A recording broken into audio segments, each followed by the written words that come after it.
Well, good morning, ladies and gentlemen, and we just want to talk about a very useful mod that you can make to your Grumman Tigers and your Cheetahs. At the front of even on the Travelers, on your four-place airplanes, you have the hardware that holds the upper cowling to the part of the nose bowl. And they have lock washers or even the little MS ones with the little quarter-inch nuts on them. Makes it very difficult to change these out. So what we're going to do is we're going to show you a useful little feature that makes it a whole lot easier. You won't be dropping this hardware down in your front baffle anymore.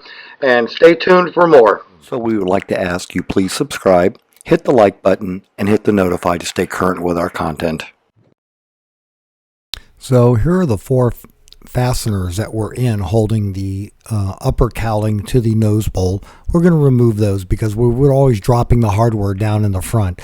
And we're going to take four blind fasteners and we're going to have some skin rivets and we're going to go ahead and install those in the upper nose bowl. Now, here's the first one done. With the blind fastener in there, you can see where the two rivets are going to be. And you can see that we're using the countersunk. We're using the same basic hardware to hold them together. And on the back side, here's the blind rivet.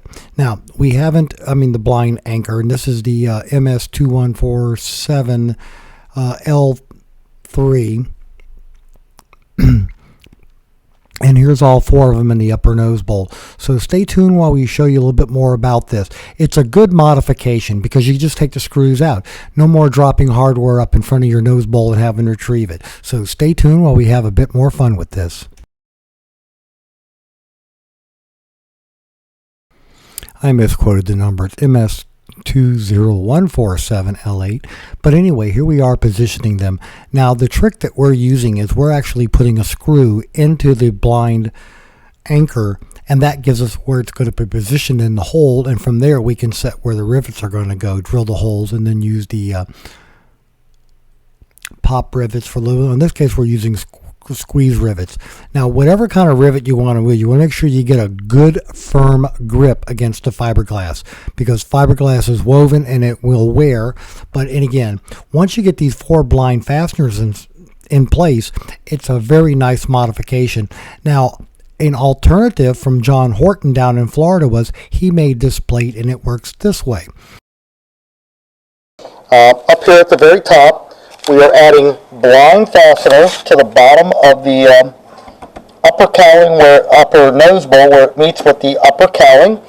And these blind fasteners, which are the same ones we used in the split nose bowl, allow us to be able to not drop hardware down in our nose bowl. So let me just put my pneumatic riveter right here.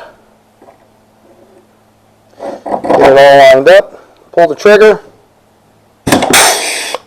And voila! We have one blind fastener, and by having the screw in there, in these holes, we know it's going to be in exactly the right spot for the screws to match up and mate. So we're going to do three more. We'll show you that when we're done, but we are rapidly finishing the split nose bowl project. Stand by for the finish. Okay, so here's how we do these blind fasteners. We use a screw to hold it in place, then we drill from the back side to drill the first hole, put a pop rivet in. Now we're ready to take our number 41 drill, and because drills tend to wallow through fiberglass, that makes a perfect number 40 hole. We take a number 40 countersunk rivet, we put it in the hole, and these are shear countersinks, very, very little flange, nothing that's going to interfere with the upper or lower cowling mate. Come back with the pneumatic riveter, because our hands are cramping bad enough today. Throws out the tail. Now we can take the screw out. We're down to two more fasteners. We'll do the bottom one. And we're mounting these at a 45-degree angle. That way we catch across the grain of both layups of cloth. Also keeps them out of the way of the way the cowl makes.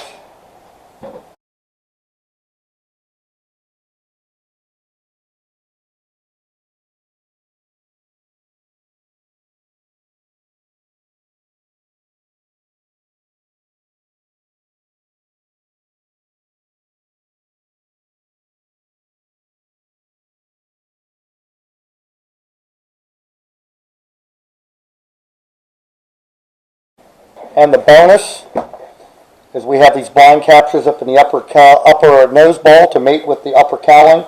slides in, screws in. Now you won't be dropping the nuts down in the nose bowl and starting all over again. So we hope you found all that useful and informative. No more dropping hardware in your nose bowl for you. Thanks for watching and have a great day flying your Grumman.